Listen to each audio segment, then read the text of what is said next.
You won't. You're good. I feel like I'm probably okay. I've done this a million times. Actually, I have not. No, you did a lot, though. Well, hello, Conversational Pace viewers and fans. This is not the normal Conversational Pace studio. No. Instead, I've hijacked the Running Warehouse studio for the day. Yeah. I've got Mr. Joe Rubio here, the owner of Running Warehouse. Mm-hmm. We're going to chat about shoes a little bit. Shoes, and yes. maybe some other things. Maybe you can fill them in on our history together. Yeah, It's not really a dating history or anything like that, but well, I was thinking, I was like, how do I know Joe? So it's like, I was thinking about it. It would be at this point in my like running job career life, it would have been almost impossible to not know you at this point. Yeah. I feel like, because I think I've actually probably known you since I was like 13 or 14 years old. For sure. Going back to McCarthy's camp. McCarthy camp. Yeah. High school running camp. Yeah. We go every year in August. It's a good week up in Sequoia National Park. With a bunch of knucklehead kids and even more knucklehead parents. Yep. Yeah. I went as a camper in high school and then turned into more of like a counselor in college. And then I think after college, you're supposed to be done. But then I kind of like married into the McCarthy family. You did. Not kind of, you did. Yeah, I definitely did. So, which Jimmy McCarthy, I guess my uncle-in-law? Yeah, something like that. Yeah. He was your roommate in Yeah. college? Not roommate, but teammate. Teammate. He's still one of my best friends. Yeah. Yeah.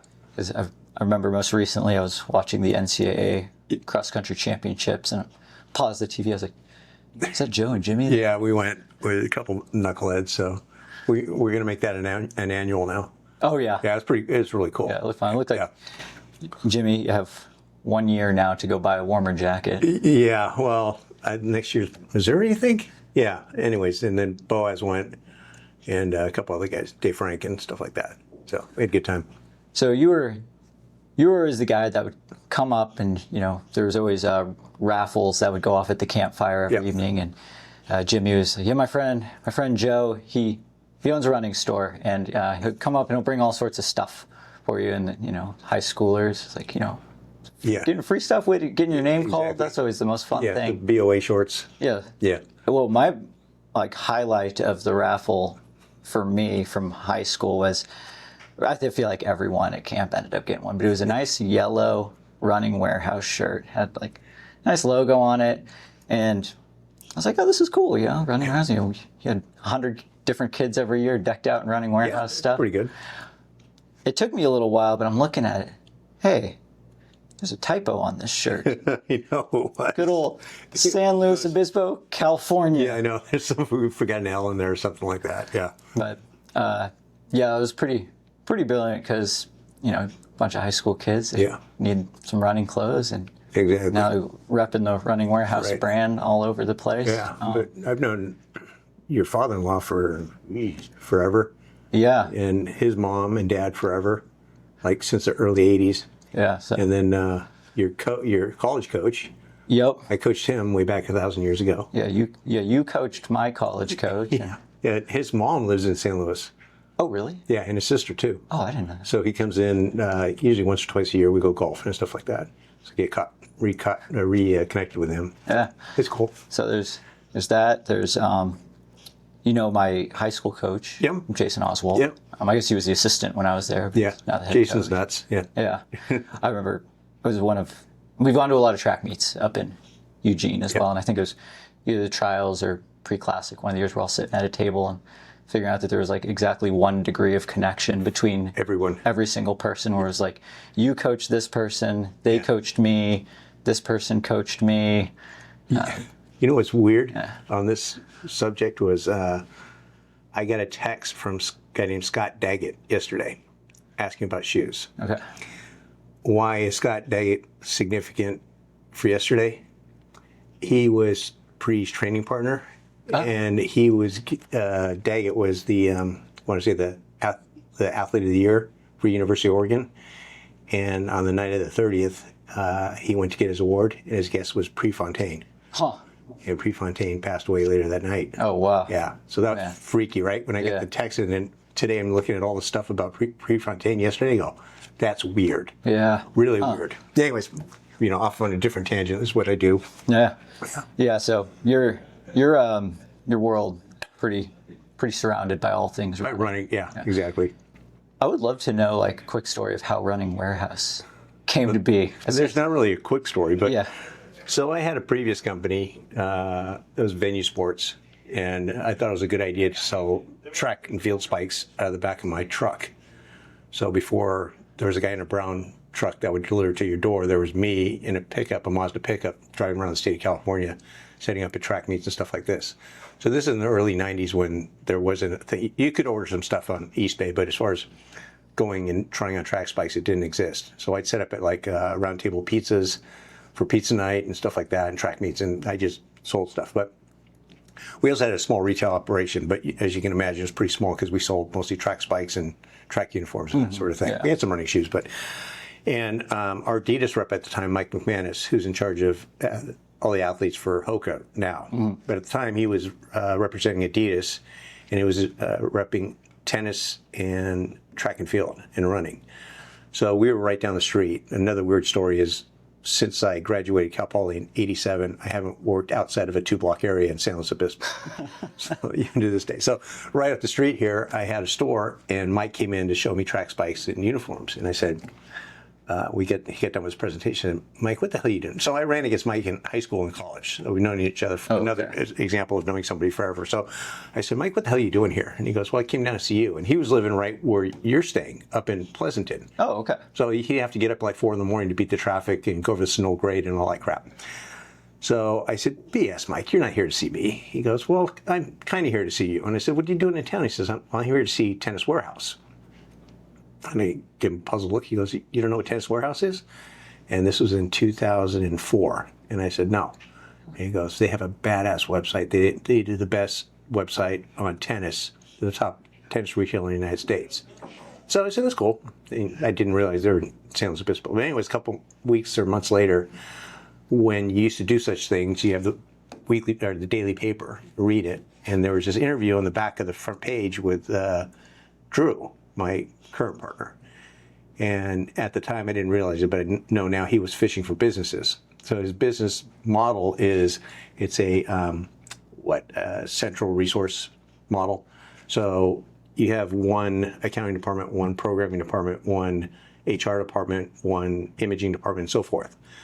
So his theory, and I agree with it, is the reason a small business stays small is because you have someone like me trying to do taxes, trying to do HR, trying to do programming, trying to do a bunch of crap that I'm not good at.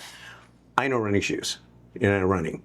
So keep me in that lane and outsource the rest of it within the organization with professionals. So our accounting department, the busier we get, you hire more people that can do bookkeeping and accounting, right? It's not like me getting overwhelmed with the books. And so the business is only going to stay so big because there's only so much you can do. Right. You burn out and stuff like that. The business dies because you're the lifeblood of the business. Yeah. Whereas right now, I can get run over by a bus and everyone's still got a job. So, I was reading that interview, and then I called up Mike, and they said, "Hey, Mike, introduce me to Drew." And so he did, and I called him up, and I went right down the street to the headquarters, and had 3 10 to 15 minute meetings with Drew and Mark, who are my current partners. Drew was the first retailer of Apple computers in the United States. So what he sold back when he was 20, he started when he was 16, we sold when he was 23, became the Apple Store. So all of our software stuff he started hacking on when he was 16 at his original Apple store. And he's, 57 now? So it's the same software that he just keeps hacking on. So there's no manual, there's no thing, but he saved quite a bit of cash because their head programmer is a partner in the company. So, we were able to start up, and his idea was, there was a bunch of people in the tennis industry who said, you got to start doing running stuff. But he doesn't know running. He ran cross country in high school, but he doesn't know running. Yeah. And my partner Mark was a high jumper at high school, but he doesn't know track and field. So you need somebody that is in the industry, that has the connections in the industry, has hopefully a positive reputation within the industry, knows how to get things done. So that's where I come in. So I have the connections. So day one, It was like contact the brands and start getting accounts. So at the time, it was a really different landscape than it is now. Right now, if you try to get accounts with as an independent, try to get an account with like Nike or like Hoka or anything like that, really difficult. And at the time, it was difficult to get online approval because everyone didn't understand the internet and they were afraid of the internet, and there was no price controls or anything like that. So it was the Wild West. Yeah, you were pretty early. We were early at 2005. Okay. So what they would require at the time with the brands is you would have to have a physical retail store. Okay. And they would have to come in and visit the store and see how you did as a store. And then the online portion was not really a big thing. It was just something that, it wasn't its own thing. Yeah. And so our vision initially was to replicate as much as possible what the running stores were like when I was growing up. So it was like a hub of the community, knowledgeable people. You learned about training, you BS about races, but they had everything. They had spikes, they had cross country, they had regular running shoes, which was easier to do then because you only had like 3 brands. Yeah. You had Asics, Nike, and Adidas, and that's all you needed. Yeah. And there wasn't that many SKUs. So your inventory count wasn't really that high. So it was pretty easy to do. So that was the first order of business we had to have a retail store. So as you can imagine, we're doing the online stuff with certain brands and bringing more in. So we're getting people that are emailing us and calling us and coming into the store, and we're running the credit cards and printing labels and shipping stuff out ourselves and checking things into the warehouse and putting it on shelves and like all this stuff by 1 or 2 or 3 people. We started adding more people, but I mean, you were doing everything. So when I remember Grace right now, she's 22. She's at Oregon State. And Janie's 20 at Chico State. And at the time, Janie was just an infant and Grace was 2 years older. So, I mean, we're at the Christmas parade in Los Osos, little tiny cheesy Christmas parade Saturday. Well, I give them a kiss and I got to go to work. Yeah. I got to go to work. Well, work retail, but also who's cleaning the bathrooms? Me. Like we had 2 bathrooms and I go in and clean them every Saturday morning. Yeah. And vacuum the place and dust and do all that kind of stuff. Like it's, everyone says, well, what do you do now? Well, I paid a lot of dues. Yeah. So anyways, a long drawn out thing of how we got started. Yeah, I imagine that there was, at the time, probably a lot of question marks surrounding, like, can you really sell shoes, like running shoes on the internet? Yeah, that is a large part of it, and you can, but there's other stuff. Like at the time we got so busy that, a thing back then was you had to have an authorization number to return something. It was all BS. You had to make someone jump through the hoops to get approval to return it. You put the authorization number on the box. It was up to you to ship it back. Yeah. Right? So you had to go find some place that you could ship it with your authorization number on there. And I don't know where you wrote the authorization numbers down as a retailer, but apparently you had them. So I didn't have time to do all that BS. So I came up with the idea that let's just include a return shipping label and instructions and free returns, right? And free shipping on the returns. Yeah. Because I couldn't handle the questions and the phone calls and the emails, the volume of it, to deal with this authorization number BS. Yeah, that's a lot of time. Yeah, but the thing was, is everyone thinks it's a marketing thing. It wasn't. It was just it was a harsh reality. It's like, this is it's going to cost us money, but it's going to save us money. Oh, yeah. Yeah. Sure. So anyways, that's where that came from. Yeah, and it takes out a lot of the perceived risk from the buyer. Yeah. Yeah. If these shoes don't work for me now. And that's exactly like Thomas from Believe in the Run. That's how he started buying stuff from us.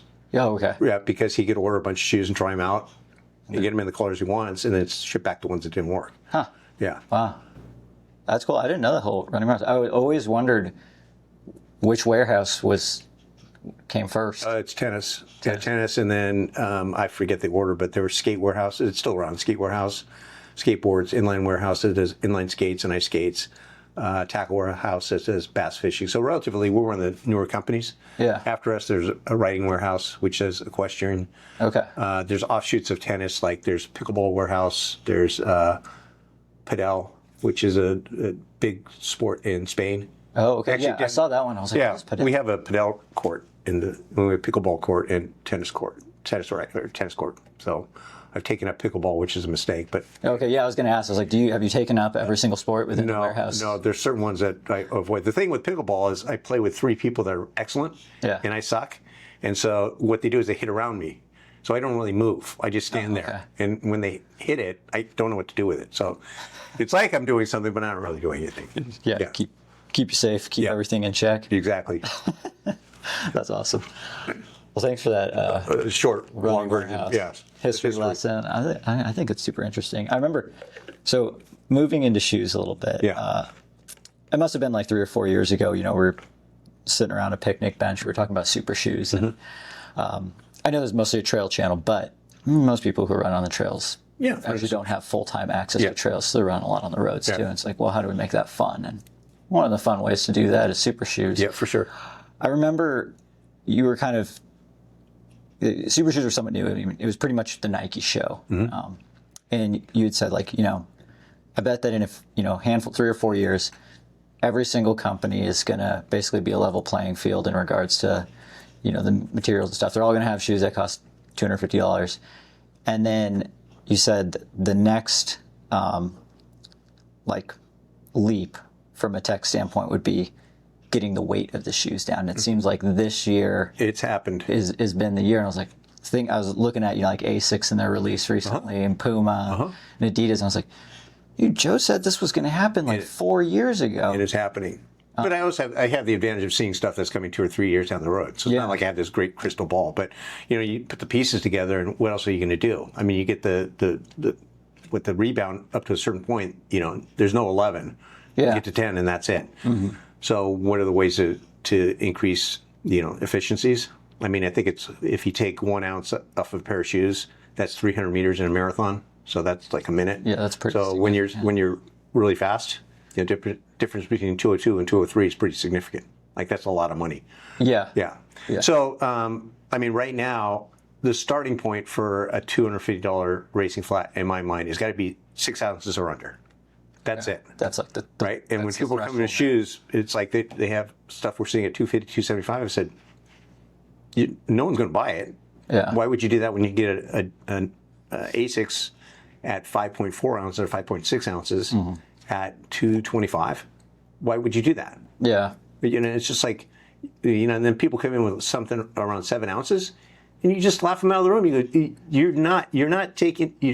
So we had one brand come in here, and we were sitting downstairs, and they brought out their racing flat, and it was fine. It's nothing spectacular. And the guys around the room were said, well, this is the shoe we've ever made. I said, hold on a second. So I went upstairs, and I went to Boston Marathon with Puma, so I have the Fast R3 in my size, brand new. So I said, here, try these. Yeah. And they tried them out in the parking lot. And they go, oh, these are really good. I go, yes, they're really good. Yours isn't really good. Did someone in the company buying some of these shoes and trying them out and going, oh, we're not that good? I don't think so. Yeah. There's a lot of companies that do that. They just say, this is the best shoe we've ever made. I said, that's bitching. That's nice. But it's not the best in the industry. And so that's what we collectively in the building are trying to do is, Brett, I understand that's the best you've done, but it's not the best that's out there. You need to do the best that's out there to just play in the game. Yeah. It's amazing. But then, like right before this, I'm emailing about this lunch I go to in Santa Barbara. I've mentioned this several times, but the guys in this that we have lunch with, one of the guys is the founder of Hoka, and he's incredible as far as the stuff he comes up with. And then Stuart Jenkins, who was on the team that invented the original Pegasus and the original Clifton, so he's in there, and Jeff Gray that tests everything. So we know what's out there and what's coming and stuff like this. So it's not like I have a crystal ball, but I mean, Jean-Luc is all into weight savings. Yeah. So I should have brought this shoe. I probably have one, but this prototype that he made. So he's in charge of this skunk labs at Deckers called Deckers Labs. Anyway, so this is maybe 9 months ago. Because every time we do lunch, I said, bring some cool shit. And he brings me cool shit. So he gives me a bag, like this shopping bag, and he says, try these. So it is a trail shoe. That's stacked. It's 50 mils. It has a Vibram outsole, really aggressive Vibram outsole, but it's done in such a manner that it doesn't add that much weight. So it's about 7.5 ounces, 50 mil stack. 50 mil stack. That's a lot of stack. A lot of stack, super wide, so it's super stable. It's got an insane rocker on it, and it's got a tune or a forked plate. not just in the back, but forked in the back. So it's got a sparrow wing in the back. Yeah. So if you land, it's like independent suspension. Yeah. So all that about 7.5 ounces. That's Like it the exists. best. No, I know. If I find a pair, I'll show them to you, and you're going to go, "Holy shit!" I mean, this thing is like this stuff exists on the planet. It just doesn't get made. Yeah. And I'm going, I'm thinking, if Hoka made this and charged $500, they'd sell out. Mm-hmm. The thing is so much better than anything else on the market. And sometimes you just make something because it's like the Evo 1, the Adidas. Yeah. Yeah, it's super hard to make, but we can do it. It's cool. Is there any talk of it coming to? It's coming in a Hoka model, but it's more, I guess they call it democratic. Oh, okay. So I don't say dumbed down, but it's made for a wider audience. Yeah. So his upper is super race. There's no heel counter. If you guys know what a Strobel board is, but it's that board that everything gets sewn onto. Mm-hmm. So usually you take your running shoe and you pull that insole out, and there's that board. Yeah. Well, his board is the insole. It's sewn directly in there. Oh, so it's a okay. Strobel that has a bit of cushioning to it. Yeah. But basically you don't notice that there's no insole. So because it has an insole, and then the upper is this really thin, it's a complete race upper. Yeah. And a complete training shoe. It's great. It's fantastic. It's like the best trail shoe that exists, but you'll never see it. Oh man. Yeah, that's what I would love to see. Well, I'm going to go off on a different tangent, but everyone in the industry is saying, why are your trails, as a category, why is trail going down? I said, because the shoes suck. There's really nothing out there. Yeah. There's really nothing exciting in the trail space. Yeah, that was going to be one of my questions. Is Right. like, There's not. I mean, the reason that North Face is our third largest trail brand, North Face. yeah, I love the people at North Face, but it's North Face. It's an apparel company. yeah, They're number 3 in sales in trails for us. interesting. You think about everyone in the trail space, they're number 3, a solid 3. It's not even close. Huh? Because they have really good stuff. Yeah, I mean, it's fantastic. and they're doing it a little differently. And they're doing it a little differently. Interesting. Yeah. But there's, you get everyone, I'm not going to throw brands on the bus, but I will. Like I'm looking at the New Balance Rebel Trail. Yeah, You go, and then you look at some of this other stuff we're seeing, and go, look at this. Should be the Rebel Trail. Rebel Trail is not great. yeah, It's just but not everyone gets it right. But everyone's cutting back the SKU count, and they're making it more like, does anyone really care? yeah. That's a big question. It's like, it seems like the level of scrutiny amongst the road world is significantly higher. It is, and that's where everyone's focusing their attention. Yeah. But I would say the same thing as Brooks within their the Hyperion line. Yeah, It's fine. yeah, But it's not like anybody really cares. Like this is their lifeblood. This is their passion. I don't get that feeling when I look at any of the Hyperion stuff. It's fine. It's okay. Are there any brands that come to the forefront of your mind? For, Yeah, like, Asics. they really care? Asics is on fire. Yeah. The stuff they have coming down the pipe, they have some new shoes that are going to invent categories. Really? So how ASICS is set up is different than most companies. Most companies have a development team that's part of the brand. Okay. And so they take input from marketing, they take input from everyone. And so it affects the products that get made. ASICS has an entirely independent company that designs their footwear and then gives it to the product team and says, here's the brief. Here's what you need to make. Huh. In most companies, that product team is coming up with the brief in their head. Yeah. So it's not like this group is going, okay, here's the original brief. This is what the shoe was designed for. Here's the run of the shoe was designed for. And here's the modern interpretation of how that shoe comes about. Yeah. So if you look at a Kayano now, it's nothing like the original Kayano. Right. Yeah. But it's a premium stability shoe, right? It still is that, but it has stack, it has unique geometries, Yeah. design features that keep the inherent ideas of what a Kayano should be, but in a modern package. Huh. And so this is a team that's coming up with, the Meta line, Yeah. all the stuff. It's just, and the Burst, the stuff they have coming down is crazy. It's like insanely good. And you add style, and you add color, and you add price points, and you go, there's no way these guys lose. There's Yeah. no way. Huh. They have some new trail models that are pretty good.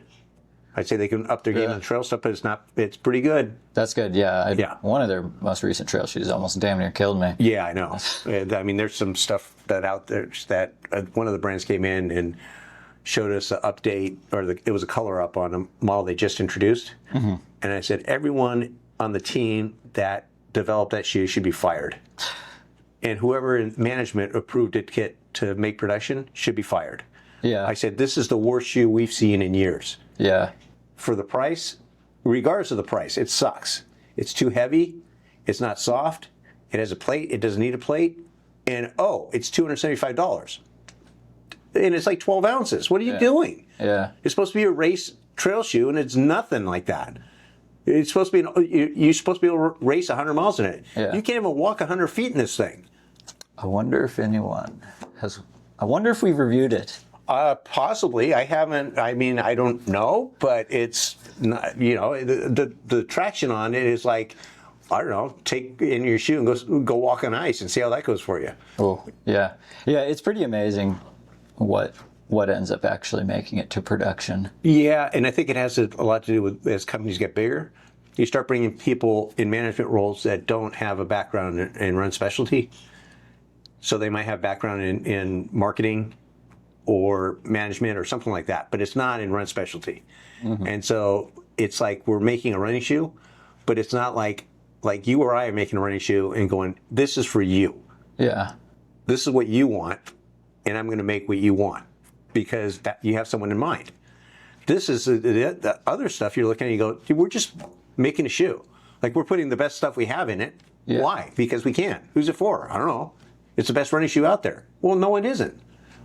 Yeah, that's definitely something I've seen, like a theme is, especially on the trail. It seems like right now a lot of the brands think the formula is take a road super shoe and shrink it and pink it. And put some tread on it. Yeah, where it's like, and call it good. Every time we review one, especially one that's got like a stiffer carbon plate, we're like, I don't know if this is quite the right answer yet. No, it's not. It doesn't seem like any brand, and maybe we'll never see that similar breakthrough of like Nike Vaporfly 4% type breakthrough on the trails, but it doesn't seem yet like there's been. You got to get a hold of Jean-Luc and talk to him because he's got his ideas don't always work, but the ones that do are pretty good. Yeah, that would be another fun chatting shoes episode. Yes, he's got all kinds of stuff and have him bring some cool shit. So, yeah. Okay.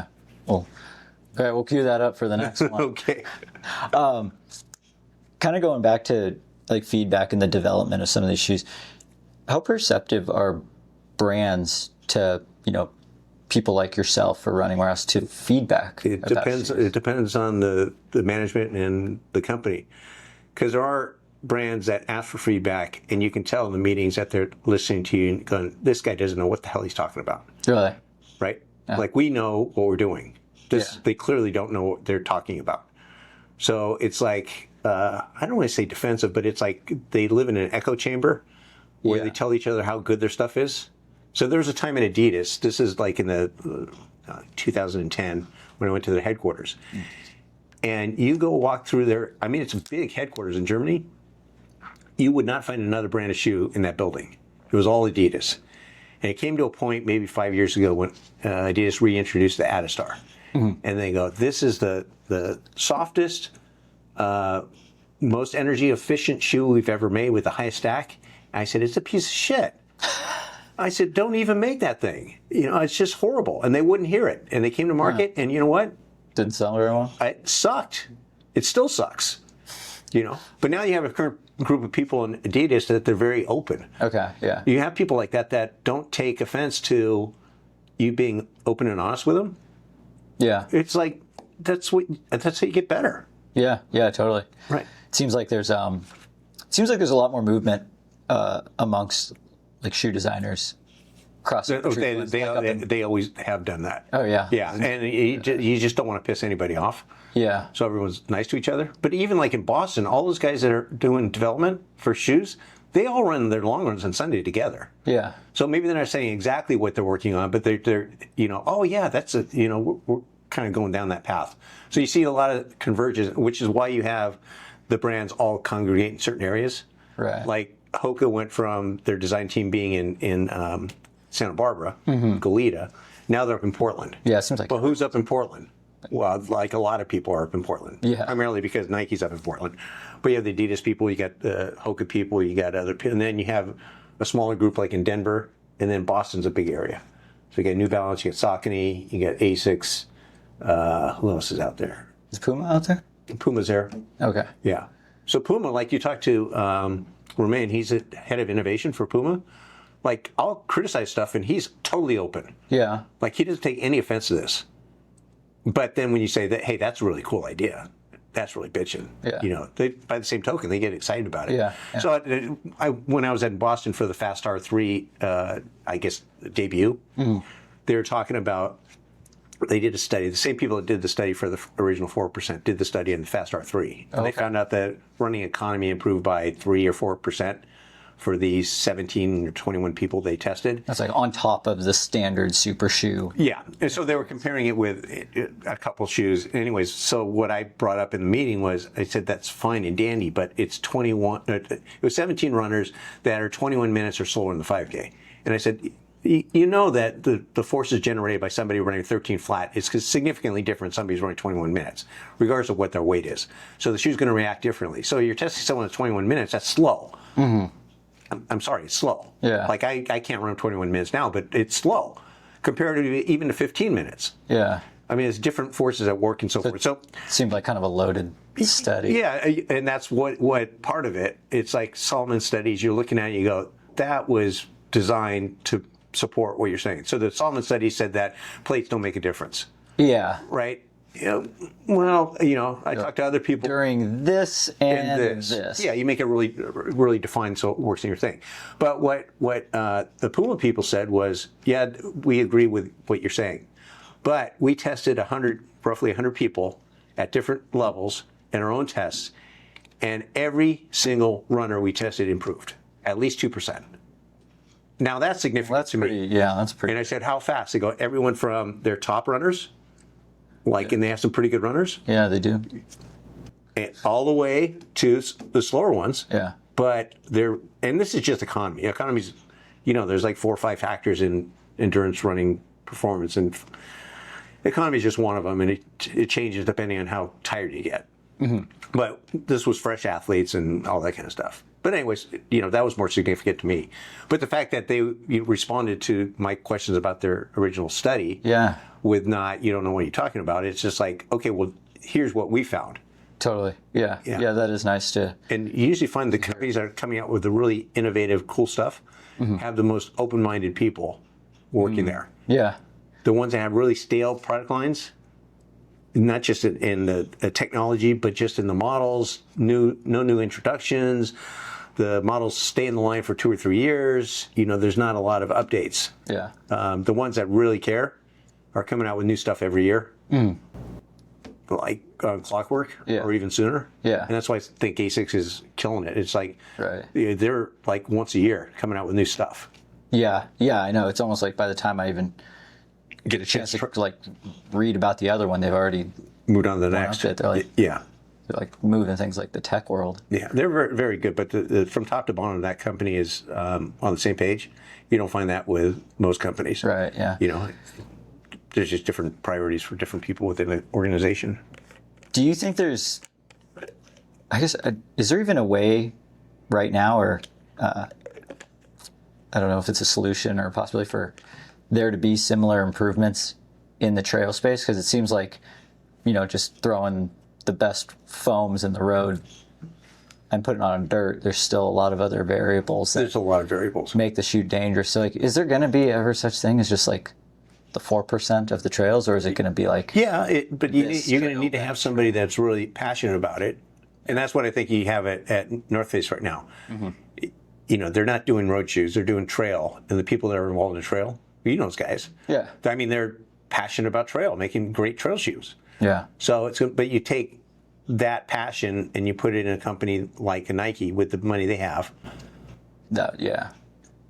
Then it's like, I guess if Nike wanted to, If they wanted to. And the same thing with the regular running shoes. Like right now they want to, right? Yeah. but it's like a cat that has a mouse in the corner. Like how long are they be entertained by, running shoes? Right. Yeah. Let's do a new Dunk or something like that. Yeah, they've got their hands in a lot of different pots. Right. So, but right now trail isn't as romantic as the road stuff. Same thing happens in track and field. You don't see a whole lot of innovation in track and field. Yeah. Is that largely due to like the limitations around like the rules for the shoes, or is that more just it's like a I don't know, stepchild, something like that. You know, redhead stepchild. It's like we have to do it because we have to do it, and here's the track spike. Yeah. You know, versus someone that's really passionate about, oh, what if we did this to it? Really unique take on it. Yeah. And I think that was one of the things like that brought Mizuno back from, I thought they were like the Titanic stuck at the bottom of the ocean.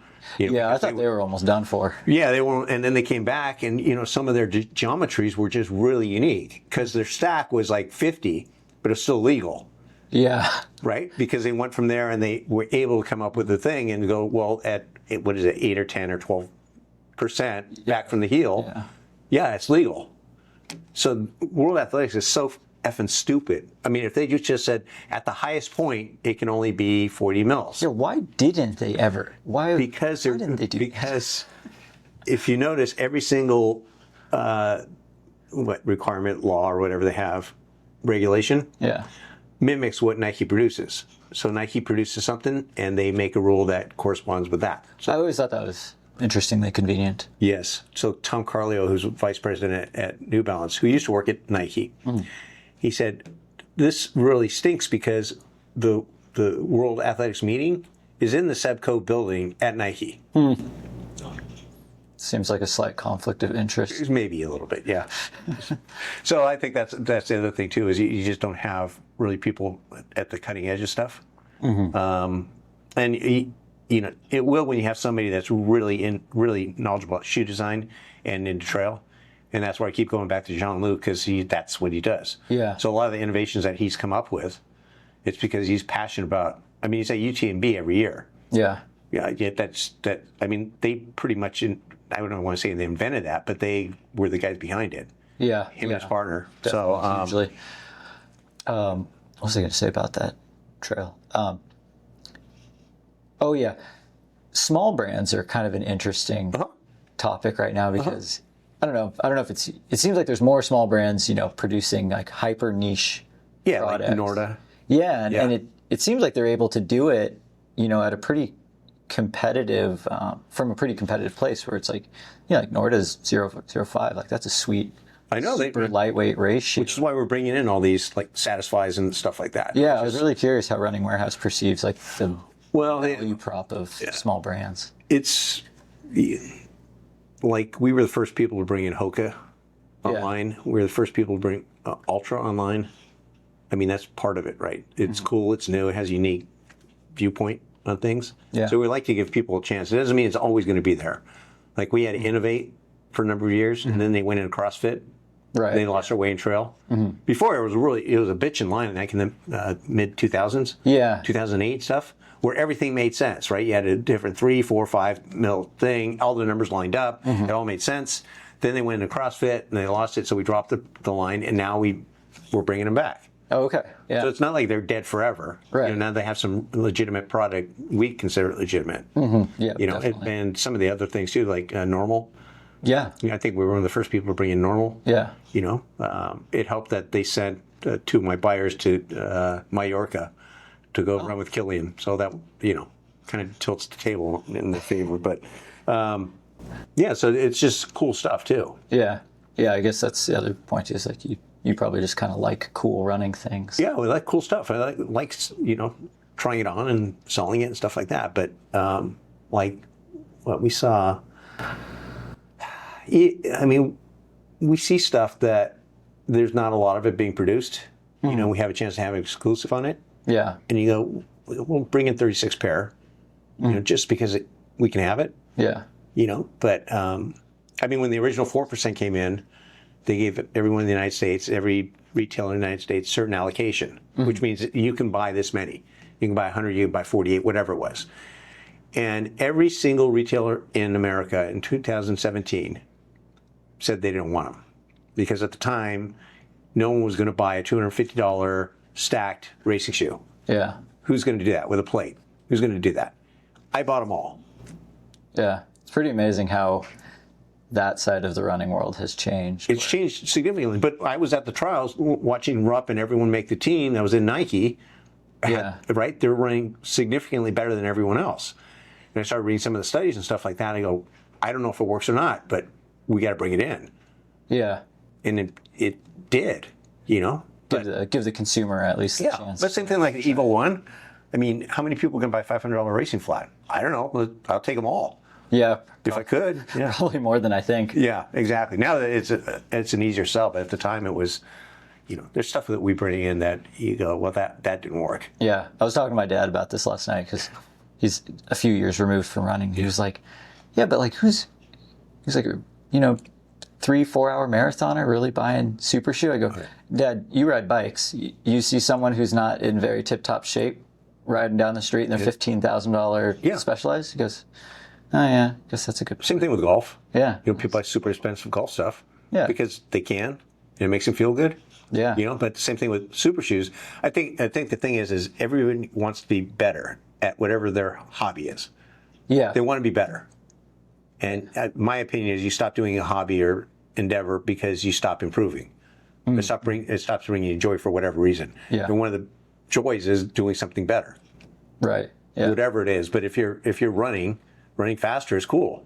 And if I can put a biomechanical advantage on my foot, yeah, I'm going to do it. Yeah. Why wouldn't you? Yeah, and yeah, I mean, going back to the fun factor too. It makes it fun. Yeah, I don't do a lot of road racing anymore, but I definitely still do some road workouts, and I don't even time my splits, but like, I'm sure as hell putting some super shoes on. Yeah, but it helps with the experience, improves the experience. Yeah. It makes it fun. Yeah. So there's nothing wrong with that. That's totally what I think. I do have, okay, so I brought something. Okay. I brought something kind of fun. This has been at my parents' house, because, Oh. I mean, I've watched a lot of, actually, they're not New Balance. Okay. They're actually not branded. Okay. If anyone who hasn't watched Mr. Rubio Used To Run podcast, need to go watch that. You have a segment that happens maybe almost every episode where you dip into the shoe archive. Yeah. So I've got a one of one here. Okay. Oh, geez, where'd you get that? My dad built these by hand in 1977 or 78. Yeah. Because he was sick and tired of just the choices. He got kind of a narrow foot, and he didn't like the way They're awesome. the shoes felt. So he just took an old midsole, filleted a plate off. I think he said this was like some sort of like shoe goo, tar type adhesive, and he said he shoes. got it slightly lighter than whatever the lightest was out at the time. Went to the fabric store, bought some nylon, made some like molds around his foot. Well, that's where you get it, huh? Yeah, I was like, you know, Dad, I wonder if this is kind of all starting to make sense now. So this, I'm thinking he took this because this avocado heel, Yeah. like an avocado skin, that's off of a shoe in the 70s called the Adidas Marathon. Yeah. So it had that same, it was an external heel counter that felt like it was black. Uh-huh. It felt like It was avocado. avocado. So just, Yeah, definitely some design. And then like all the front here is just a cut up pair of jeans. that is awesome. Some extra eyelets. And then, yeah. I mean, the basic concept is the same. If Flats the and brands could make a flat, which they rarely do, there's really not a good shoe for California high school cross country. Yeah. It doesn't exist. So that's why everyone's running in, Vaporflies or something like that. Yeah. It's not the ideal solution, but it's a solution. Yeah, so my dad told me a story, I think, about these spikes last night. He goes, yeah, tell Joe that I actually beat Henry Rono wearing these. Really? And I go, oh, how? Yeah. And when was this? And he goes, 1978 NCAA cross-country championships. It was the year of the blizzard, and it snowed so much the night before the race, they couldn't clear it all. And Rono was in the lead pack, and him and a couple other guys just missed the turn, went way off course, and either DQ'd or DNF'd. Yeah. And Alberto Salazar ended up winning that year. And my dad finished, somewhere in the middle of the pack. But he was Who's your dad run for? Colorado State. Oh, cool. Yeah, he actually went to Humboldt State first for like a year, and then he transferred to Colorado State. Right. Ran there. I think they got ninth Sweet. that year. So he's like, that's my claim to fame for these shoes. Other than that, they're surrounded around my foot. He's like, beat the world record holder. Yes. It's fantastic. No one needs to ask me how or what happened there. You just Except for you. beat the world record holder. But figured I'd bring these down because That's cool. You like old cool shoes. And I was like, these are hanging up in my bedroom. That's awesome. I was like, man. Yeah, I always bring down like whatever I'm currently testing. I'm like, Dad, you got to try these out. Check out these. He goes, man, wish I had these back in my day. Yeah, for sure. But there's shoes that your dad could wear. It's depends on what you're doing. But like super shoes for walking around suck. They're not. They're not good for that. But there are shoes that have, better foams and wider base, like the Glycerin Max. Brooks. Yeah, that's a sweet shoe. Yeah. And when I was talking to the people at Hoka, this is recently, and I'm talking about the top of the people at the top of Deckers. Mm-hmm. So Deckers owns Hoka. And I said, because again, it's a lot like an echo chamber there where everyone's, you put a Hoka logo on it, it's going to sell, that sort of thing. So I said, the issue I see is, how did you let Brooks out max cushion you guys? Yeah. That should never happen. That wouldn't have happened on my watch. And I would have made the most awesome bitchin' max cushion shoe, and it might have cost $350. But you know what? Damn it, that's my category, and I own it. Yeah, yeah. And now you've let the whole industry take a piece of your pie. Yeah, it seems like everyone's. Yeah, and now the Bondi's a commodity. Mm-hmm. There's nothing really special about it. Yes. And there's other options out there that are better experience, and they're less expensive. Yeah. How's that going to end up? Yeah. Good luck. Yeah, good luck with that. So from a, like, I don't know if it's like a sales trends standpoint, like is there anything interesting, like from a sales standpoint, looking at Running Warehouse where the average consumer is trending towards that's maybe different from a couple years ago? No, it's just, so right now we have not every brand, the majority of brands are coming in with lower profile shoes. And they said, this is the next thing. And I go, people aren't asking for this. Yeah, we'll bring it in, and there'll be a few people that buy it. When you say lower profile, so it's going to be like, what is it? It's this is a stupid name, but it's the Glycerin Flex. Glycerin Flex, okay. So think of a free with a slightly higher stack and a super foam. So it's like really flexible. Sipes, so really like this. Okay. And they're not the only ones that have something like this. What's that for? For what I would use it for, it's basically like a travel shoe. Something that's really light and flexible and comfortable. So it's going to be a comfort solution. But if you're a competitive runner and you're running in really stiff, high stack shoes, it's probably a good training aid. Okay. To increase the strength in your lower legs. Yeah. So, but that's not what it's for. It's really, the people that are really fired up about this are someone like Dick's, because they can see people that don't want that max cushion look, want a more traditional look, but still get some of the advantages in there. Yeah. So most of the brands are coming with something like this. Okay. And I'm thinking that's not a trend, because every time somebody makes a shoe that's higher, it sells better. So it's still going that direction. Max cushion direction. Right. And I saw something on Running Shoe Geeks this morning, and what the hell was it? It was one of the shoes. No, it was the Glycerin Max. The guy says, well, it's not World Athletics legal, but they did it anyways. You know what? The Glycerin Max is not meant for racing. Yeah, you can do whatever you want with it. Yeah. It's designed to be a cushion solution, a comfort solution. So make it as high as you want. So that the concept, the comment that it doesn't meet World Athletic standards, who the hell cares? Yeah, who's racing a marathon? Nobody. And then you have the stupid triathlon world saying, well, if it's over 40 millimeters, it's illegal. Well, who is it? Raj Paul got canned for wearing the slowest I interviewed Raj after that happened. Well, look, it's not a fast shoe. It's the slowest shoe in their line. Yeah. I know it's a higher stack, but it's not fast. Like if he's wearing a legal shoe, it's going to be significantly faster than the shoe he was wearing. Yeah, if anything, it just proved that Raj is good at running. Raj is very good at running. He's the most beautiful man on the planet, really. Oh my gosh, yeah. Yeah, he's a great dude. Yeah, when I was talking to him, he was like, yeah, I ran for the Aggies. I was like, oh, so Joey's your coach? No, I wasn't coaching. Like, oh, okay. No, but I mean, I've known him since. He had great things to say about you. Well, yeah. But he's a fantastic story. I mean, he was a really overweight kid in high school. Mm-hmm. And he started running just to lose some weight. Yeah. And then he went to DVC. And then he went really? Yeah, and then he got, I believe he got a scholarship offer. He got one at St. Mary's. Yeah. And then he made nationals, I want to say, as an individual in D1. Yeah. And he outkicked Sean, who's in charge of our digital marketing here. Oh, nice. Yeah, so Sean was like 13th and Raj was 12th, something like that. Yeah. So we've known Raj forever. Oh, that's cool. Yeah. Yeah, the stack height rules across all of running is very interesting. I always get that question asked, to the channel, obviously. Is there going to be a stack height rule in trail?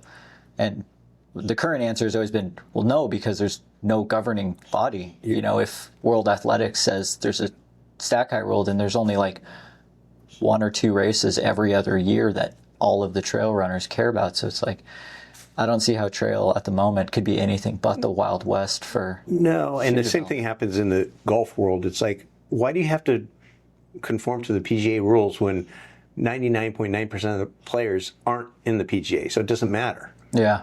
Like the average guy on the weekends, does he care if it's PGA legal? No. Yeah. I just want to hit the ball farther. Yeah. Yeah. Or in the cycling world? Like, is there any rules on triathlon bikes? No. That's why you get the crazy stuff you see there. Yeah. There's no rules on that. But there's rules on the stack height and shoes. What's going to make a bigger difference? The bike or the shoes? Probably the bike. Yeah. But you're not regulating the bike. Yeah. So it's just like, if anything, it's just kind of holding it's back. I know. And you're regulating something you're not regulating what you want to regulate. Yeah. Yeah. And there's also, talk about like, because there's a lot of overlap between like the professional trail and like the level that's just below that. Everyone's all lining up on the same start line. It's like, some of your Jim Walmsleys of the world, they get to wear some cool prototypes, and a lot of people are like, well, you shouldn't be able to wear the prototypes in the race. It's like, well, my counter argument's still always been like, I'm still not sure yet that these prototypes are any better than what is exactly out. And then you see the next year some of these shoes come out, like, well, see, that wasn't actually any better. But there's all these different factors in trail, especially ultras. Yeah. That, okay, well, the shoes may or may not help, but there's so much other stuff that's involved there. Yeah. There's a lot. Yeah, right now we're last year was the carb revolution of ultra running, where it's like you got to push 100, 120, 140 grams of carbs an hour. Yeah. Now everyone's realizing after many, many bouts of diarrhea, you actually need to drink a good amount of water. Yeah, or else it doesn't work. So it turns out 2025 is now the year of hydration. Okay. That's what we're... When's it going to be? Because I was talking to Courtney Bellwalter the other day and mentioning bicarbonate. Yeah, that's now one of the potential benefits for marathoners and beyond is it apparently increases your blood plasma level. Yeah, that's what I was just reading about that. Yeah, and what's the advantage of that? So you start with more blood plasma at the start of the race. That's where when you sweat, that's where it's coming from. So that's where primarily your dehydration happens with your blood plasma. So if you start with more, you theoretically can go farther before you get dehydrated. Pushing that dehydration point. Exactly, particularly in warm weather events. Yeah. So where it's not so much a lactate kind of thing that you're looking for, it's the blood plasma end of the thing. So, and then you get kids like at Cal Poly that are trying to experiment making their own bicarbonate. And people did that in the 70s, and they just had, just extreme diarrhea while they're racing. We're seeing a resurgence of that. Yeah, well, the reason the Morton works. Yeah. So, do you know the background of Morton? Yeah, about the hydrogel. Yeah. Exactly. So the concept is basically it was a pharmaceutical company that invented a process to get nutrition into people with chemotherapy, going through chemotherapy, because you lose your appetite. Okay. And so it's a way to take that in, bypass everything, go directly into your bloodstream. Yeah. And there you go. And so you take the whole GI tract out of the whole thing. Yeah. And so that bicarbonate goes directly in your bloodstream. It doesn't go through your gut, so you don't get diarrhea. That's how the whole thing works. Yeah. Okay. That's why it works for Morton. Yeah. That's why you're not seeing it from all these other brands. You don't have the process. Yeah. Does Morton have a patent on that? I don't know, but whatever they're doing works. Yeah. So it's just, instantaneous.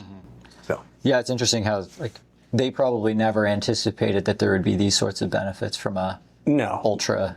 But that's true with a lot of different innovations. Yeah. You know, you come up with it with one thought in mind, and then somebody takes it and does something else with it, and it's a solution no one ever thought of. Yeah. Yeah. Just running is kind of fun in that regard. There's still stuff to learn. Yeah. Or relearn. I mean, it's like, I don't know if double thresholds are a thing in the trail community. It probably is. Maybe. They're trying. That's the funny. Well, right now in trail, it's like there's so many different extra training modalities that It's crazy. can make you faster, and I don't even know if they've got it figured out on like the track or marathon side. Definitely more than trail, but then you take that and you try and apply it to a mountainous 100-miler, and the way that people are training for something like Western States Coming Ice Marathon is all over the place. And we're seeing huge amounts of, we're already seeing some pretty big attrition of people not, like Jim Walmsley just pulled off the Western States start list. Same with Hayden Hawks. It's like, I guess to an extent you have to be willing to thread that training needle that close. But it's like, how do you know what you're supposed to be doing and how much of it when there's zero background of all of these sorts of things? There's a lot more in just in the track, in road racing world. Yeah. As far as I can tell. More reps too. Yeah, more reps. But so the double threshold is, for those that don't know, it's 2 threshold sessions in the same day. One tends to be something like 1,000-meter repeats, and the other one's like 300s or 400s, but a lot of them. Mm-hmm. So it might be, 24 times quarter with 100 jog. In the morning might be, 10 times 1,000. So they both come out to about 6 miles of stuff. And it's not like what people think of when they think of intervals now is like linear intervals, which are hard. Really hard. Yeah. The threshold is supposed to be very high-end aerobic, but it's very aerobic. So you're actually, the reason you take the recoveries is to minimize the amount of lactic acid you produce. Mm-hmm. So when we did tempo runs when we were in college and stuff, it was just a consistent run. Yeah. Like a 10-mile run. Well, that's how we did them, but how they did them previously in the 40s and 50s was they would do 300s, 200s, and 100s with short rest, very aerobically. But they do an hour to 3 hours of it, and they do that 4 days a week and twice a day. So what ended up happening is very, very tedious, but they got really good results. So this has been around since the 40s, this double threshold. It's just, before you had Igloy, who was a Hungarian who defected to the United States. So he had stuff like the first guy to break 4 minutes in the mile indoors was his athlete. The third guy to break 4 minutes in the mile ever was his guy. The last American, the only American to win the Olympic 5,000 meters, Bob Scholl in '64 was his guy. So you had people from all over doing this method. This was the double threshold. Yeah, it wasn't, but they did it by effort. So it was like swings, like but it allowed him to do a variety of different things. But basically, it was based on effort. Yeah. So he would tell you an effort, and you would try to replicate that. And the only difference between what the Ingebrigtsen are doing and everyone's trying to do is lactate levels. Mm-hmm. So they have a lactate monitor, which is pretty inaccurate. So if people think they're doing it right, but they're not doing it right. Yeah, I was just listening to a podcast about some of the wild inaccuracies. Yeah, it's very inaccurate. Yeah, and so the idea of doing it by effort, or at least by times, where you go, this is about where you want to be, somewhere in this range, holds more weight than the lactate levels. And just not overdoing it. Yeah, that's the whole idea. But the Americans don't do that. I'm reading about what these kids are doing in college on these double thresholds. Dude, you're going to die. It's way too hard. Way too hard. Way, way, way too hard. Yeah. It's like for a 14 flat guy, we're talking stuff 300s at 540 pace. Oh, yeah, that's... Like, who's going to do that? They're never going to go that slow. They're never going to go that slow. So it could be a series of 100 meters at that pace. Yeah. So I'm a coach and I'm telling you, and you're a 14 flat guy, that I need you to do hundreds in 21 seconds. Yeah, be like, hell no. Right? And then I just need you to decelerate, turn around, come back, and start where you finished the last one. And I need that done for an hour. Oh, gosh. Yeah. That's involved. But it's the same basic concept. Well, yeah, I need to dive more into what's going that's the thing, that the trail. How that can benefit someone on the trail is if you're on a trail on similar terrain, you can do 30-second reps with a 15-second recovery. Yeah. And just do it at at an effort, but it's higher end aerobic effort. So it's like normally if you run, say, 7-minute pace on the trails, you run like 6:40 pace. It's definitely not super fast, but it's faster than you normally run, and you recover slower. The average is still 7:30, but you can do it for a longer period of time with less, I guess, less injury rate or less fatigue. So it's a way to get a lot of work in. So if you thought about a 2-hour run and you had an hour of it, like 3 minutes on, 1 minute off, on the right terrains. Yeah, you just gotta do it right. Yeah, you just can't go anaerobic. You just can't go where you're hyperventilating. I think Meb's coach Bob Larson always had his concept, because those guys used to do tons of stuff down in San Diego. Was you can talk, you just don't want to. Okay, yeah, I think I've heard Uncle Jim say that. A lot. And so Bob coached Mac's dad, Dale Fleet. Oh, okay. Yeah, in the Toads, when the Toads won nationals. Best mustache in the game. Yes, exactly. Dale the Whale. Yeah. Yes. Okay. Huh. That's very cool. Okay. Last thing I've got for you. Okay. This is kind of a fun one. A lot of people who watch this channel, they're pretty well versed in the trail side of things, but I want you to help me out with my hypothetical marathon. I'm not saying I'm training for. I would love to train for a marathon again one day. But if I were to go, for all in on a marathon training block or two, and I needed a quiver of shoes, like what did I write down? Like a easy day shoe, recovery shoe, long run, workout, and race. That's 5 different shoes. I guess we can go through them one by one. I guess the question is, do I need all 5 in my rotation, or is there any that I said that I should just get rid of? And what would you recommend for me? Which I'm sure is probably like okay. So I hate that question. What shoe should I get? Let me use myself as an example. Okay. So back in my 20s and early 30s, I was trying to make the Olympic trials. So without question, I'd have 5 shoes. In my rotation. Yeah. Fast forward to the 40s, when I still wanted to do well at Catalina Marathon. Yeah. But I'm working a lot, and I'm not as fast, and I might have 2 or 3 pair of shoes. And now, if I was going to do a marathon, I'd probably have 1 pair of shoes, maybe 2. Okay. So it kind of depends on what your goal is. Okay. So if your goal is to run your absolute best, you have experience, you're doing lead-up races, you're doing a full progressive program. Yep. Well, we'd start with super shoes. You're doing super shoes without question. Yep. Okay. Right? And then it's kind of depends on your mechanics. And one of the things that people don't really recognize or really take into account is there's different shoes that are better for different foot plants. So if you look at the Hoka Cielo X1 2.0. Great name. Yes. Okay. The previous one had the cutout on the lateral side. So the cutout on the midsole was over on this side. Yeah. Which if you overpronated was fine because you had extra support on the medial side. Okay. The current one, the 2.0, has a cutout on the medial side. Yeah, I've got a pair. They make me a little nervous. Right. And so if you overpronate even a little bit, that's going to be less stable. The other thing is it's designed for a midfoot plant and not a heel striker. So if you're a heel striker and overpronating, that shoe's going to be horrible for you. Okay. So if you listen to Kafuzi, he says that's the best racing shoe on the market. Well, he's a midfoot striker, strikes in the lateral part of his foot. So it's perfect for him. Okay. But there's 5% of the runners out there. Yeah.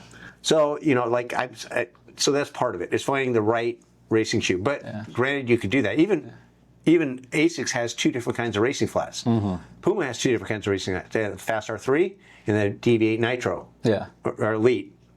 Yeah. They're for 2 different foot plants. And so you want to match it up ideally. It doesn't mean that you feel the best in it, but that's ideally how they're. Right. So the DV8 is designed for someone with a high cadence, which is why you have Dakota wearing them, because she's a midget and her turnover is incredibly fast. Yeah.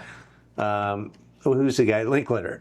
Right. Yeah. Yeah. So he has more of a loping stride, so he's going to be better off in the Fast R3. So it's if you can mash that up. I mean, I'm going down a rabbit hole here, but you get the racing flat, right? So if my PR, which is this is a true, my PR is in the original Nike Alpha Fly. Yeah, so you do that. Just go Alpha Fly. Yeah, Alpha Fly or something, or you can go with the Evo. Yeah, I should go lighter. Go lighter, yeah. Okay. Or at the very least, you go Adios Pro. Yeah. You go Metaspeed, Sky or Paris, whichever one you decide on. Yeah. Something in that realm would be what I would do there. Okay. Or the Nitro Elite, that sort of thing. Okay. So that's that. All right, got the racing shoes. Okay, then you go into something like, okay, I need a shoe for tempo runs and stuff like that. Yeah. And that's where you get like a plated shoe, like a endorphin speed, something like that. Maybe something a little bit more. You're saying all faster. the right shoes. Yeah. I love that my 100-mile PR is in the endorphin speed, actually. Is it? Yeah. So Eric, who's our one of our footwear buyers, he's done Western States like 6 times. I think he's finished it 4. Okay. The initial when he first started working for us, his racing shoe was a DS Trainer. That's that. Right. I mean, it was a great lightweight, fast training shoe that had a medial post. yeah. Hal Kerner won a Western States in the DS Trainer. Yeah, which is First one. And it wasn't until recently that you get something like a Adidas Speed Ultra.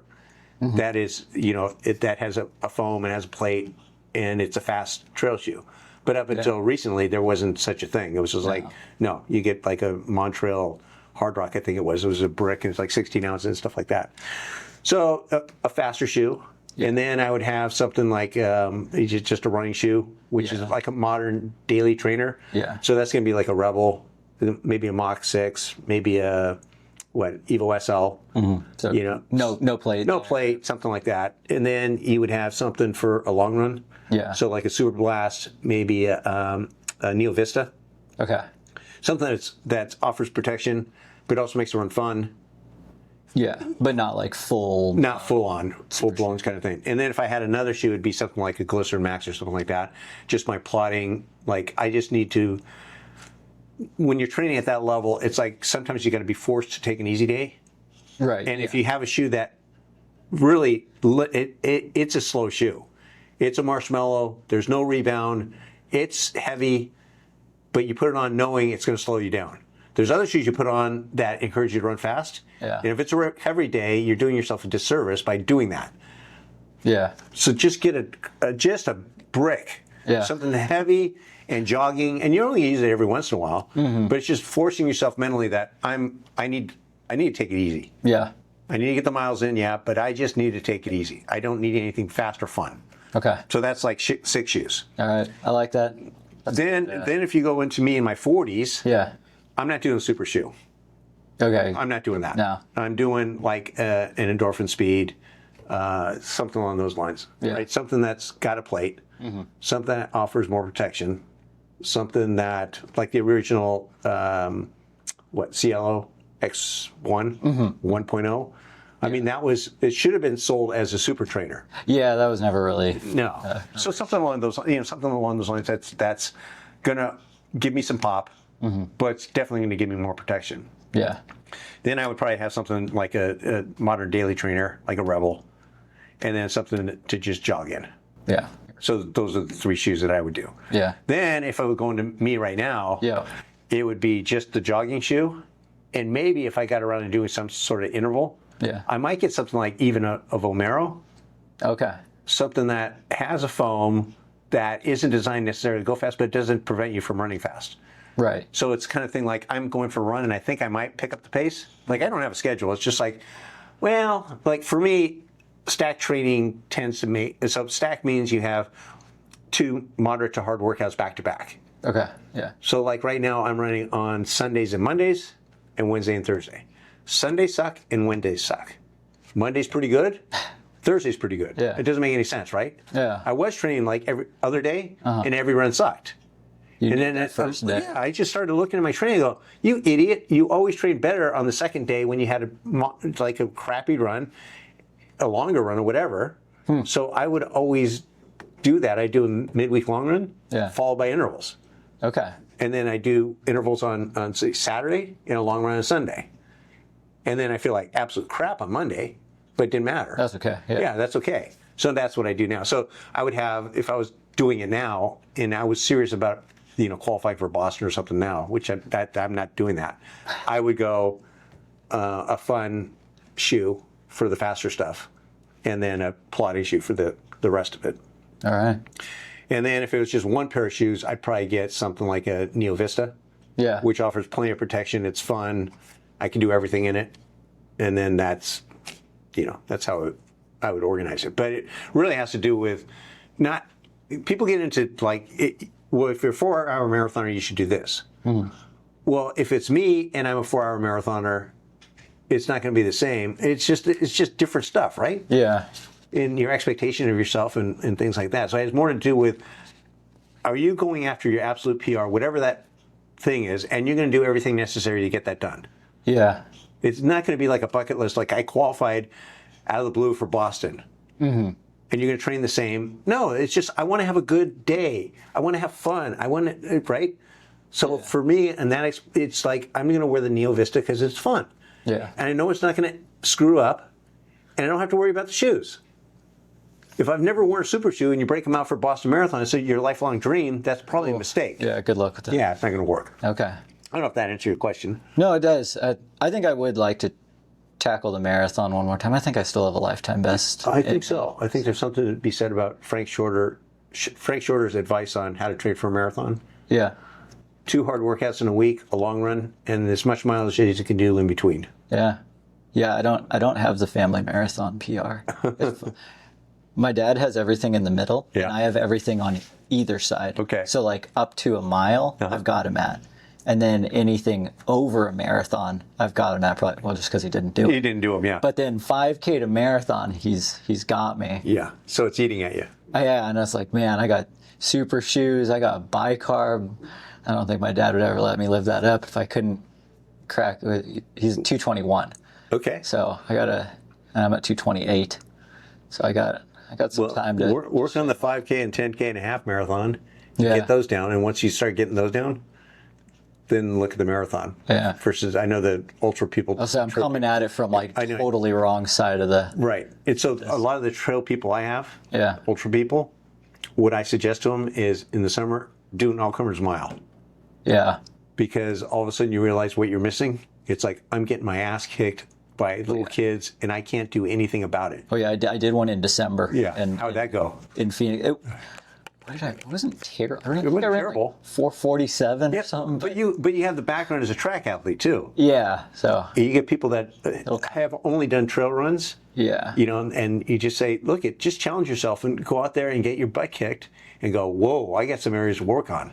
Yeah. Because that's the other part of getting better is not stereotyping yourself saying, I can only do long runs. Yeah. I can't do this. But once you start saying, I can't do this, that's a bad world to be in. Like, I don't have speed. Mm-hmm. Well, you haven't really, I don't have speed, so I'm not going to work on my speed. Yeah. Yeah. I gotta get some of that back. I know the speed's probably still there. It is, but you have to do it Tapped into. consistently, and once you develop it, you have to keep in touch with it. Yeah. So one of the things is like with competitive runners, when you're peaking and getting towards the end of the season, you actually do a lot of short pickups. Mm-hmm. Yeah. Like the last 2 weeks of a marathon, you might do a 6-mile run and finish on a track and do 300 at 10K pace or 5K pace with a 100 jog. Yeah. Like, that's not a fitness thing. That's just to keep you in touch. If you've been doing workouts 2 or 3 times a week for months on end, and you go 2 weeks where you just run, Yeah. you are flat. You're rested, but you can't move. Yeah. You're just stuck in the mud. Yeah. You go, what the hell's going on? Well, your body, you got to maintain what you build. Yeah, that was something that got figured out.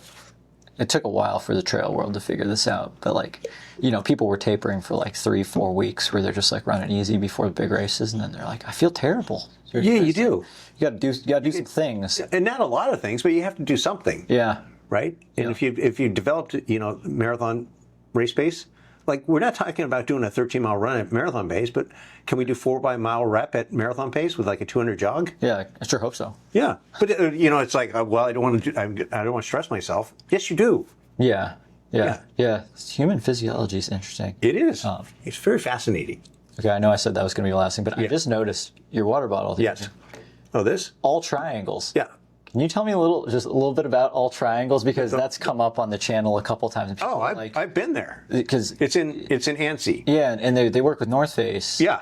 Pretty heavily. Yeah. So I was with North Face. I went to the UTMB with North Face last year. Okay. So we went to. I did a week in Portugal before, but then I met the North Face guys in Geneva.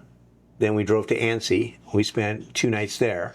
And part of it was going to All Triangles. Okay. So All Triangles is the skunk works for a variety of different brands, but primarily the North Face. Mm-hmm. So I forgot one of the shoes that they were developing, the guy used to do the fastest Ascent K2 or something like that. I mean, it's just crazy Yeah. the stuff they have in there. So they have a 3D printer in there that takes overnight, super slow, but they make everything on site. And the woman who's in charge of doing what your dad did here, Yeah. she is from a region in France which specializes in the highest end dress shoes. Oh, okay. So if you have a lot of money, she goes and custom makes dress shoes for you. So to do that, you have to have certain skills. Yeah. And if you apply that to doing running shoes, like samples for your top athletes, they get a complete custom fit. Okay. So that's what they do there. They do everything completely custom. The other thing is where they're located in Annecy. It's Annecy or Annecy.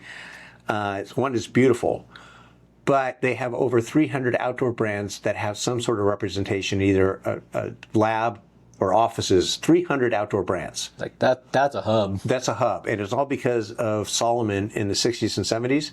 They were the outdoor brand, without question. Yeah. Like in the ski space, they were the shit. Yeah. And if you were a smaller brand and people were kind of coming to see Salomon, the only way you could get someone that's going to see Salomon to see you is you had to have representation in Annecy. Yeah. Okay. So that's where it all came from. Right. So all these European people, like the guy who won UTMB last year, yeah. the guy who works for Hoka. Yeah, Vincent. Well, yeah, he's based in Annecy, Okay. Yeah. which is like 45 minutes from Chamonix, where UTMB is. So all these people in Annecy are testing the stuff at Chamonix, which is pretty cool. Yeah. But it's completely incredible. So like All Triangles, Yeah. they open up, they have, I want to say the largest indoor climbing facility.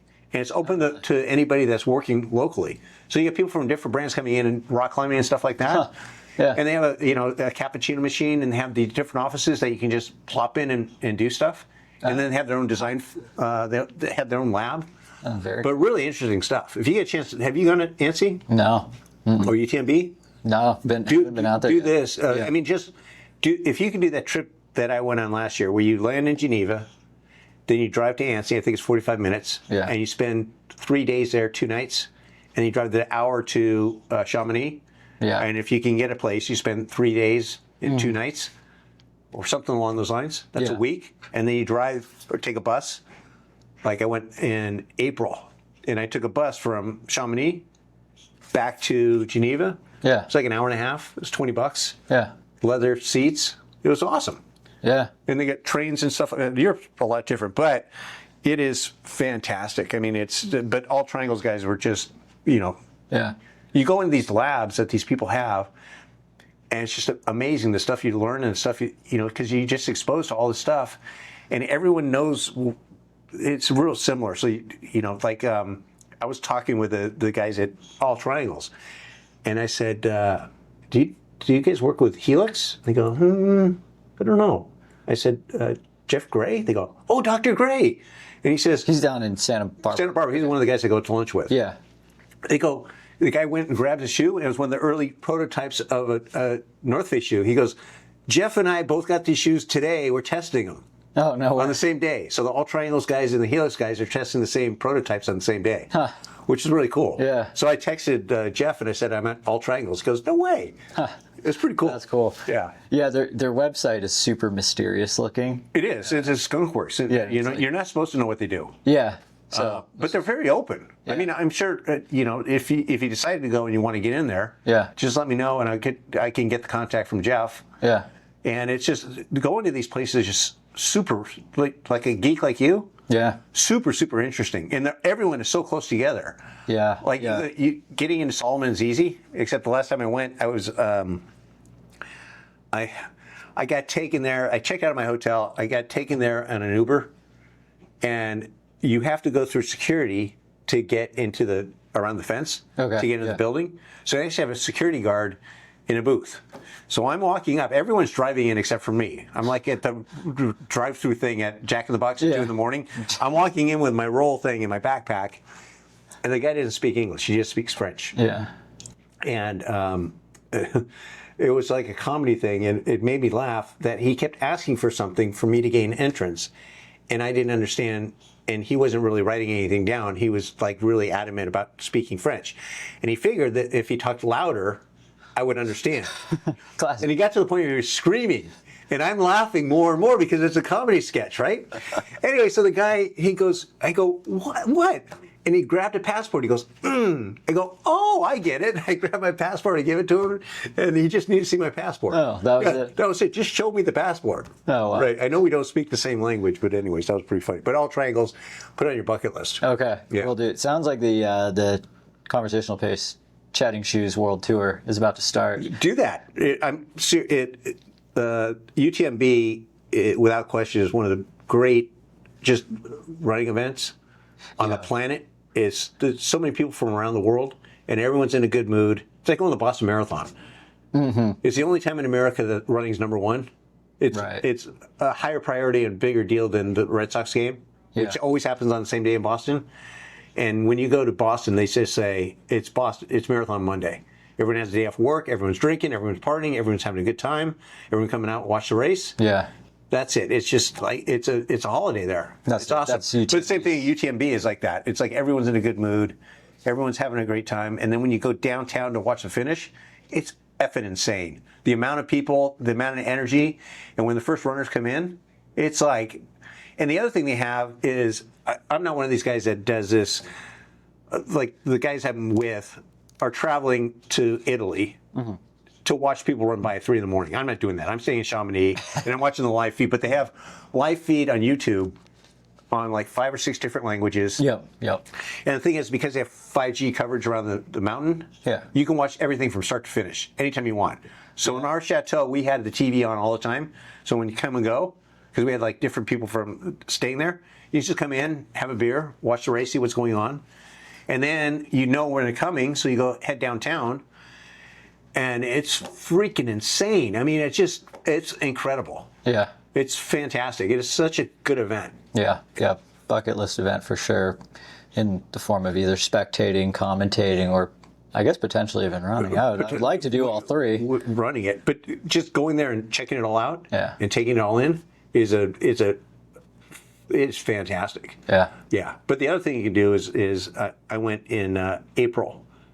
Of last year. Mm-hmm. So I actually went in April. I went again in August. Okay. When in April, it was like there's no tourist season, so it's relatively empty. It's just finishing up ski season.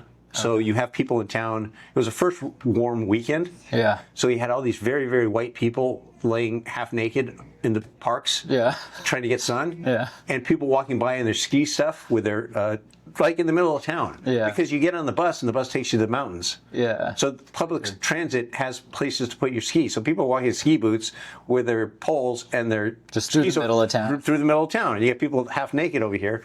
But the place in April, when I went, really inexpensive, great food, great runs, just like take Madison, just go for like some time, and you guys have a fantastic time. It's great.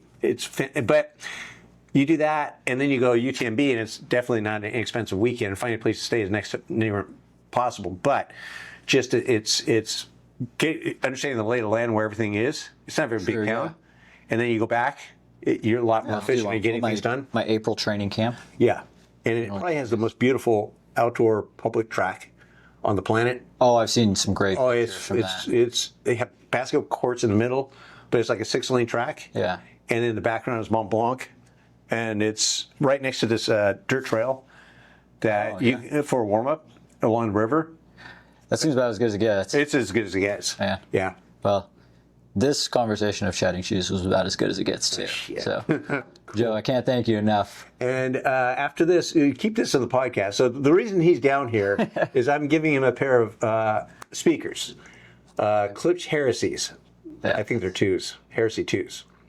Anyways, they're in my car, so we'll go get those after this. But that's one of the reasons that he's down here is to get the speakers and enjoy those, and also go running at Montana de Oro. Yeah, turns out running shoes, cars, and it turns out old hi-fi gear. Old hi-fi gear. Got a lot of similar interests. Yes, exactly. I think it's the whole world of us is just geek stuff. I guess so. Yeah. Cool. Well, thank you, man.